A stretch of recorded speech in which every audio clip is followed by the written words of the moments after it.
On August 23rd, Shilo Sanders lost his cool in the Buccaneers preseason game and threw a punch at Zach Davidson.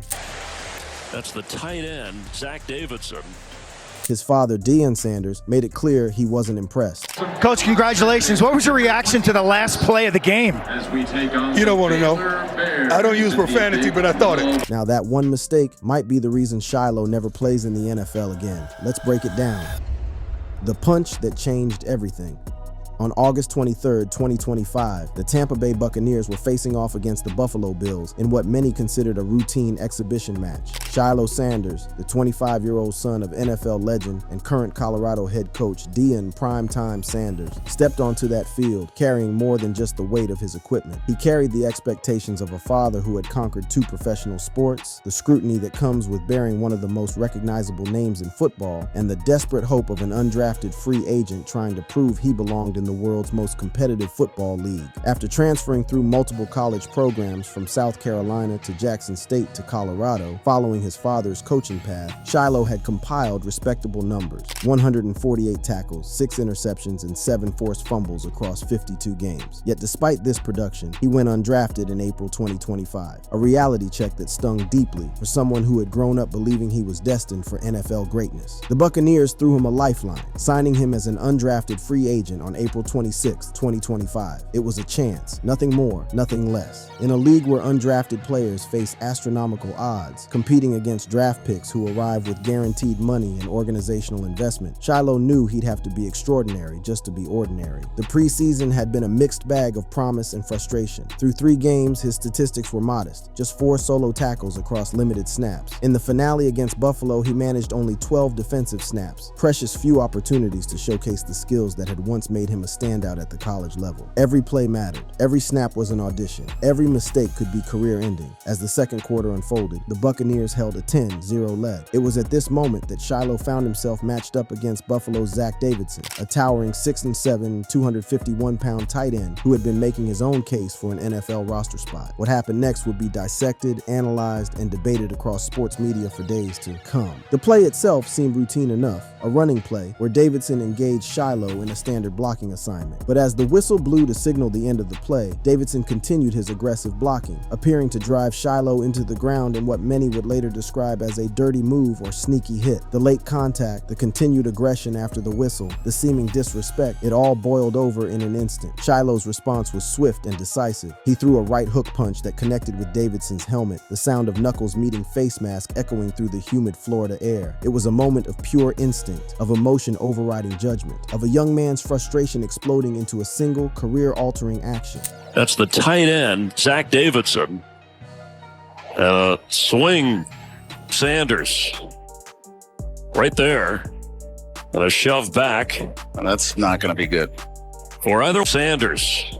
The official's reaction was immediate and unforgiving. Shilo was flagged for unnecessary roughness and ejected from the game, his NFL debut season effectively over in that moment. As he walked off the field, the weight of what had just transpired began to settle in. This wasn't college football anymore. This wasn't a place where second chances came easily or where family names provided protection from consequences. The reaction from Tampa Bay's coaching staff was swift and unambiguous. Head coach Todd Bowles, a no-nonsense veteran who had seen every kind of player mistake imaginable during his coaching career, didn't mince words in his post-game assessment. What'd you say to Shilo Sanders after that ejection? I know you can't throw punches in this league. I mean, that's inexcusable. They're gonna get you every time. Got to grow from that. Bowles' condemnation was crystal clear. You can't throw punches in this league. It's inexcusable. He has to learn from it. The words carried the weight of finality, the tone of a coach who had already made up his mind about a player's future with his organization. But perhaps what stung most was the context surrounding the incident. Reports later emerged that Shilo was immediately remorseful in the locker room following his ejection, understanding immediately that he had potentially thrown away the opportunity he had worked his entire life to achieve. Team sources indicated that the Buccaneers had viewed him positively overall, appreciating his aggression and special teams potential during his brief tenure with the organization. The irony was palpable. The very aggression and intensity that had made Shilo an appealing prospect, the qualities that had earned him praise for dominating one-on-one drills against opposing tight ends earlier in training camp, had now become the weapon of his own destruction. In professional football, the line between competitive fire and unacceptable conduct is razor thin, and Shilo had crossed it at the worst possible moment. Social media erupted almost almost immediately, with video of the punch spreading across platforms like wildfire. The reactions were as polarized as they were passionate. Some defended Shilo, arguing that Davidson threw a sneaky hit first, and that his response, while wrong, was understandable given the provocation. Others were less forgiving, with one fan noting that the swing was diabolical. Dude deserved it, but I hate that happened to Shilo. The incident also brought renewed scrutiny to Shilo's past, with media outlets revisiting a 2015 high school incident where he allegedly assaulted a security guard, resulting in an $11.89 million judgment that led to his bankruptcy filing. Critics began painting a picture of a pattern of behavior, while supporters argued that youthful mistakes shouldn't define a person's entire character. The punch had been thrown, the consequences were about to unfold, and for the Sanders family, the most challenging test of their bond was just beginning.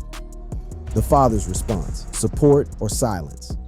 In the immediate aftermath of Shilo Sanders' ejection from what would be his final NFL game, the sports world held its collective breath, waiting for the inevitable response from one of football's most vocal and protective fathers. Deion "Primetime" Sanders had never been shy about defending his children, offering guidance, or making his opinions known to anyone within earshot. His social media presence was legendary, his press conferences quotable, and his devotion to his son's careers absolute and unwavering. But when the moment came for Deion to address his son's career-threatening mistake, his response was unlike anything most had expected. There was no fiery defense of Shilo's actions, no lengthy explanation of the circumstances, no angry condemnation of the officials or the opposing player. Instead, what came was something far more cryptic, far more measured, and infinitely more telling about the complex relationship between a father's love and a coach's wisdom. Less than 24 hours after Shilo's ejection, Deion posted a Bible verse on X, formerly Twitter. "From my earliest youth, my enemies have persecuted me, but they have never defeated me." Psalms 129:2. The post was brief, enigmatic, and open to multiple interpretations. It was originally shared by his eldest son, Deion Sanders Jr., and then reposted by the Colorado head coach, creating a layered message that seemed to speak to family solidarity in the face of adversity. The timing of this post was significant for multiple reasons. Not only had Shilo been ejected and was facing potential career consequences, but his younger brother Shedeur had also struggled mightily in his own preseason finale with the Cleveland Browns, getting sacked 5 times and completing just 3 of 6 passes for 14 yards. It was a weekend from hell for the Sanders sons, and their father's response seemed designed to provide spiritual comfort rather than tactical analysis. This measured approach stood in stark contrast to what many had expected from a man who had built his reputation on confidence, showmanship, and never backing down from a fight. Throughout Shilo and Shedeur's college careers, Deion had been their most vocal supporter, their fiercest defender, and their most visible advocate. He had challenged coaches, questioned playing time decisions, and made it clear that anyone who had a problem with his sons would have to deal with him first. But the NFL represented a different arena entirely, with different rules, different consequences, and different power dynamics. This wasn't college football, where Deion's celebrity and coaching position provided him with significant leverage. This was the ultimate meritocracy, where performance mattered more than pedigree, and where even the sons of legends had to earn their place through talent and character rather than name recognition. In a separate Bleacher Report interview conducted around the same time, Deion offered more insight into his mindset regarding his son's professional transitions. "My deal with my kids is that they don't have to be the best, but they do have to give their best. They've always been very mature, and they're very understanding of the times and what they're up against. I'm truly excited to see them overcome all the adversity and for them to shine." These words revealed a father who understood that his son's professional journeys would be filled with challenges that even his guidance and support couldn't eliminate. The contrast between this supportive but realistic approach and what some had characterized as Deion calling out his son became a crucial point of clarification. Throughout the extensive media coverage of the incident, no evidence emerged of Deion directly criticizing or condemning Shilo for the punch. Instead, his response seemed designed to provide emotional support while allowing the professional consequences to unfold naturally. This pattern of supportive rather than critical responses had precedent in Deion's handling of his son's previous challenges. When Shilo was ejected for targeting during a 2023 college game, Deion was seen consoling him rather than berating him, demonstrating the kind of parental support that prioritizes emotional well-being over immediate accountability. The approach suggested a father who understood that his sons would face enough criticism from external sources without adding to it from within their own family circle. However, the response to Deion's measured approach was far from universally positive. Critics argued that his son's struggles in the NFL were partially a result of the very protection and support he had provided throughout their careers.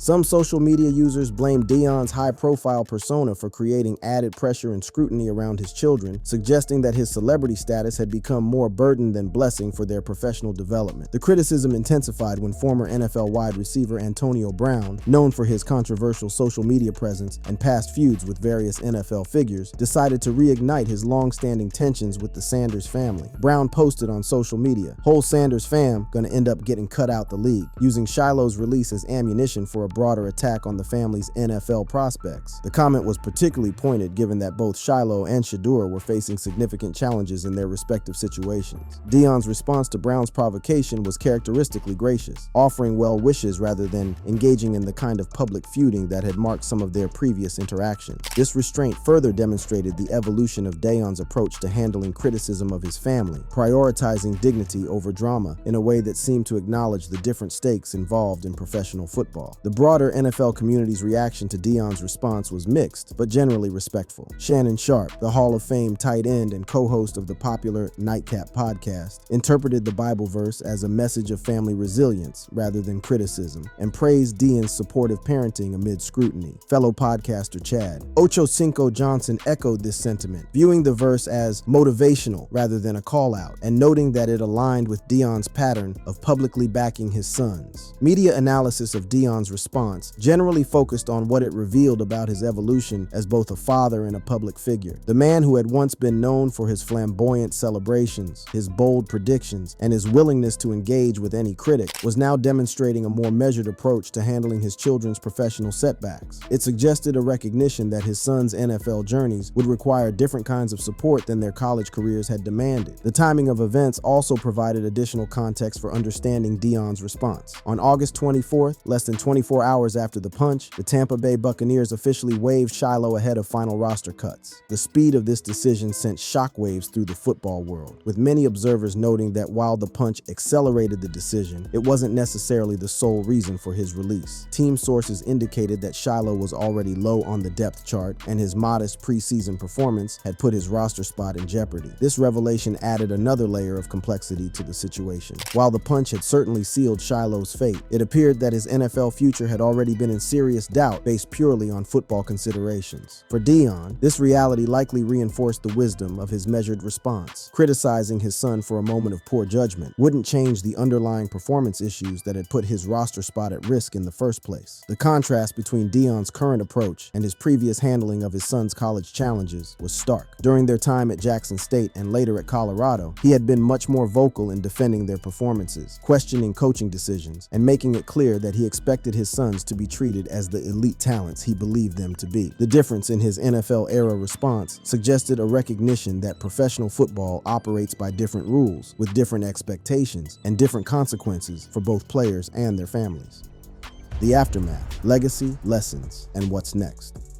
The reverberations from Shilo Sanders' ejection and subsequent release rippled through the NFL landscape like stones thrown into still water, each wave revealing new complexities about family legacy, professional expectations, and the harsh realities of America's most competitive sports league. As August 26th dawned, the final deadline for teams to trim their rosters to the mandatory 53 players. The Sanders family found themselves at the center of a broader conversation about privilege, pressure, and the price of bearing a famous name in professional athletics. The immediate aftermath of Tampa Bay's decision to waive Shilo on August 24th sent shockwaves through both traditional and social media. Within hours of the announcement, Shilo's name was trending across multiple platforms, with reactions ranging from sympathetic support to harsh criticism. The polarization revealed deeper fault lines in how the public viewed the Sanders family's journey from college football royalty to NFL reality. Shilo's agents quickly expressed optimism that another team might claim him off waivers, but the timing of his release worked against him in multiple ways. As roster cut deadlines approached, teams across the league were focused on veteran players who could provide immediate impact rather than developmental prospects with behavioral question marks. The waiver process, which gave teams with worse records priority in claiming released players, meant that Shilo's fate was largely out of his control. Michael Irvin, the Hall of Fame wide receiver and current media personality, offered perhaps the most insightful analysis of the Buccaneers' strategy in releasing Shilo when they did. In his assessment, Tampa Bay's early release of Shilo was actually strategic, designed to get him lost in the rush of veteran releases so they could potentially bring him back on the practice squad.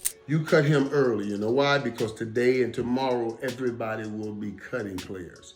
and a lot of the veteran players. So the teams out here won't claim him off waivers because they know a rush of veteran players and they are coming, and they have to save those spots to see if they can get one of those guys that can help them win right now.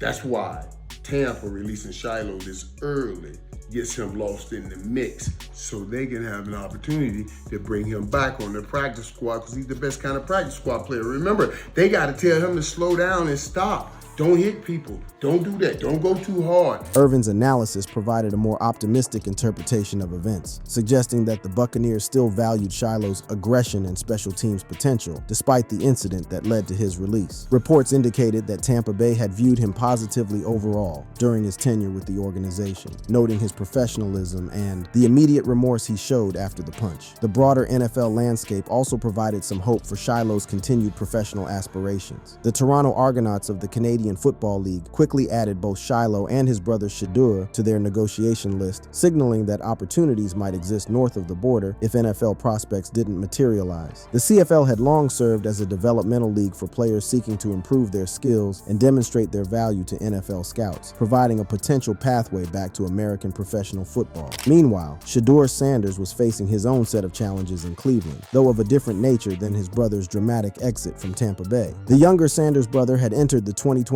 season with significantly higher expectations, having been drafted in the 5th round, 144th overall, by the Browns, despite pre-draft projections that had him going much earlier. His preseason struggles, particularly in the finale against the Los Angeles Rams, had raised questions about whether he would even make the team's final roster. Sports media personalities began dissecting the Sanders brothers' NFL struggles with the kind of intense scrutiny typically reserved for first-round draft picks or established veterans facing career-defining moments. Stephen A. Smith, one of ESPN's most prominent commentators, offered a particularly harsh assessment of Shedeur's preseason performance while defending Browns coach Kevin Stefanski against accusations of sabotage. Shedeur Sanders looked very, very bad. Very bad. There's no way around that against 3rd and 4th stringers. When you talk about 11 dropbacks, 5 sacks, just 3 completions, 4 3-and-outs in 5 series, 1 fumble recovered by a teammate. Those were the numbers, and it doesn't mean he can't play in the NFL. It means that he had a very, very bad afternoon. But it was a very bad afternoon, and because it was a very bad afternoon, one could easily argue that Kevin Stefanski was trying to save him from himself. The criticism extended beyond just performance analysis to broader questions about the Sanders family's approach to professional football. Dan Orlovsky, a former NFL quarterback turned analyst, was particularly pointed in his defense of the Browns coaching staff and his criticism of narratives suggesting organizational bias against Shedeur. To say that Kevin Stefanski and the Browns are sabotaging Shedeur Sanders is not only false, it's wildly disrespectful and disingenuous. So you mean to tell me, and this is not me taking shots at anybody who said it, but you mean to tell me that a guy who has dedicated his life and his career to the game and the development of players has chosen Shedeur Sanders as the one to sabotage? The son of an NFL legend? These analyses revealed a fundamental disconnect between public perception of the Sanders brothers' talent level and NFL organizations' evaluations of their professional readiness. The gap between college success and NFL performance had proven particularly challenging for both young men, with their famous surname providing both opportunity and additional scrutiny. The social media reaction to the brothers' struggles painted a complex picture of public sentiment. Some fans defended the family, arguing that the NFL hates Deion Sanders so much they're trying to sabotage his sons, and suggesting that bias rather than performance was driving their professional difficulties. Others were less sympathetic, with critics arguing that years of protection and hype had left both players unprepared for the harsh realities of professional football. The controversy also reignited discussions about nepotism, privilege, and fairness in professional sports. Some commentators argued that the Sanders name had provided opportunities that other players with similar skill sets might not have received, while others countered that the additional scrutiny and pressure associated with being Deion Sanders' son created unique challenges that offset any perceived advantages. As the initial shock of Shiloh's release began to fade, attention turned to what the incident revealed about the broader challenges facing second-generation NFL players. The league's history is littered with the sons of great players who struggled to match their father's achievements, from the Manning brothers' early career struggles to the various offspring of Hall of Famers who never made it past training camp. The pressure of living up to a legendary parent's reputation, combined with the genetic lottery that doesn't guarantee guarantee athletic ability will be passed down intact, creates a unique set of challenges that few outside circumstances can fully prepare players to handle. For Deion Sanders, watching both of his sons struggle simultaneously represented perhaps the most challenging test of his evolution from player to parent to coach. His response, measured, supportive, and focused on spiritual rather than tactical guidance, suggested a man who had learned difficult lessons about the limits of paternal influence in professional athletics. His emphasis on his sons giving their best rather than being the best reflected a mature understanding that success in the NFL requires more than just talent and determination. The incident also highlighted the evolving nature of sports media and fan engagement in the social media age. Within hours of Shilo's ejection, video of the punch had been viewed millions of times across various platforms, with frame-by-frame analysis and commentary from both professional analysts and amateur observers. The speed and intensity of the coverage created a feedback loop that amplified both criticism and support, making it nearly impossible for the family to process the events privately or at their own pace. Looking ahead, the Sanders family's NFL journey represents a fascinating case study in the intersection of legacy, expectation, and reality in professional sports. Shilo's future remains uncertain as he navigates the waiver process and considers alternative professional opportunities, while Shedeur faces his own challenges in proving he belongs on an NFL roster despite his draft position and early struggles. For Deion himself, the experience has provided new lessons in the complexities of parenting elite athletes in the modern sports landscape. His measured response to Shilo's crisis, choosing spiritual support over public criticism, may represent the most important coaching decision of his career, one that prioritized his son's long-term well-being over short-term public relations considerations. The story of the Sanders family's NFL journey is far from over, but the events of August 2025 will undoubtedly be remembered as a defining moment in that narrative. Whether it represents a temporary setback or a more fundamental reckoning with the realities of professional football remains to be seen. What is certain is that the incident has provided valuable lessons about resilience, family support, and the humbling nature of professional athletics. Lessons that extend far beyond the Sanders family to anyone pursuing excellence in the face of overwhelming expectations and intense scrutiny. Thank you for watching. If you enjoyed watching this video, click on one of the boxes playing on your screen to watch more similar content.